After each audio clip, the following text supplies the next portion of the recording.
il-muturi jiġu kważi qabel il-familja tagħna.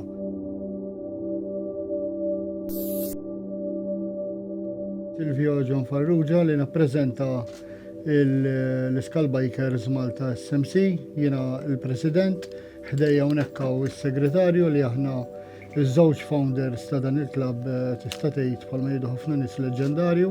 Jinsab b'tant membri li huma kollha appassjonati għall-muturi tagħhom, għadnieh bi-skop illi għamilnieh SMC li tfisser Social Motorcycle Club u għal-social. Għax il-ħajra tagħna ħana kienet illi kienu ħafna individwi li kienu sidin tal-muturi tagħhom u min kellu xi problemi familjari minn għax spiċċa waħdu jew għax ġie jarmel jew whatever ħaġa personali tiegħu kien jispiċċa jinżel joqgħod ħares lejh il-muturi ħallih ġol l-garaxx. U aħna ġitna dil-idea jiena u s-segretarju biex nagħmlu dan il-klabb biex niġbru dawn it-tip ta' nies illi kien iħossuhom waħedhom is-solitudni. U għamilniha u rnexxiet u bqajna nikbru minn sena l-oħra. Billi inti tkun jgħat forma ġo klabb mhux kulħadd ikun denju għall-klabb, allura jsek tagħżel dawk in-nies li jkunu vera ta' rida tajba u li jkunu jħobbu lill-klabb u jħobbu lill-brothers l-oħrajn. Il-klabb tagħna aħna ninsejħulu bħala Brotherhood għax kollha aħwa maqudin u familja waħda f'dan il-klabb. U hemmhekk insibu n-namur tagħna aħna fil-muturi u passjoni kbira meta nintaqgħu ħdejn il-klabb tagħna ngħidu ġiex kelmiet u mmorru dawra bil-mutur u mbagħad nerġgħu nirritornaw il-klabb, insomma dik hija l-ħajja tagħna. Il-muturi jiġu kważi qabel il-familja tagħna. Itik dak il-pjaċir meta inti ssuqu, itik dak il-freedom, itik dak l-ispazju miftuħ li inti qiegħed fuq żewġ roti għaddej fit-triq u tħossok qisek qiegħed fl-arja. Sarħan tal-moħħ, tranquillità u stress free. Jena jisimni Simon, mela ħaġdid, segretarju u founder member ta' dal-klabb. Għandi Suzuki Intruder 700 ikkastimjat u dak il-hobby tiegħi illi kull ċans li jkolli jekk ma jkollix nagħmel bħala break. L-uniku break li għandi jiena mmur jew dawra bil-mutur ma' sħabi, jew narma xi ħaġa ġdida fuq il-mutur jew innatfu.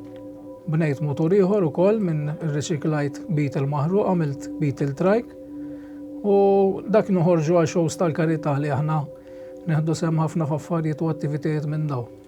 Għalija l-mutur huwa l-break mill-ħajja ta' kuljum. Il-ħsieb tagħna kien illi ngħinu ħafna NGOs illi jiġu fuqna biex jagħmlu xi ġbir, aħna norganizzaw l-event mal-bikers. U bekk nkunu għedin nejnu ħafna nies li jkunu fil-bżonn minn għax marit, minn għax weġġa, minn għax ħaġa jew oħra. Maħna parti wkoll minn ħafna charities bħal Pink October. Aħna ġast kemm norganizzaw u nġibu l-bikers ħbib tagħna u brothers tagħna oħrajn u klabs oħra biex inkunu nistgħu ngħinu għall-annobli. Namlu wkoll rajt partikolari li ġiet issa annwali li huma l-Embrace għal min ma jafx huma nies iddedikati ħafna li għandhom responsabilità taħt idejhom ta' tfal li huma diżabbli u hemmnuni meta ngħidilkom minkal membri tiegħi meta tara dil-għajnuna kważi jaqbiżlek id-dmuħ minn għajnejk. Għax meta inti tgħin isbaħ mill-għajnuna m'hawnx fid-dinja. Jiena Massimo Kallejja, Viċi President tal-Skull Bikers. Il-muturi għalina huma terapija, huma parti kbira mill-ħajja tagħna.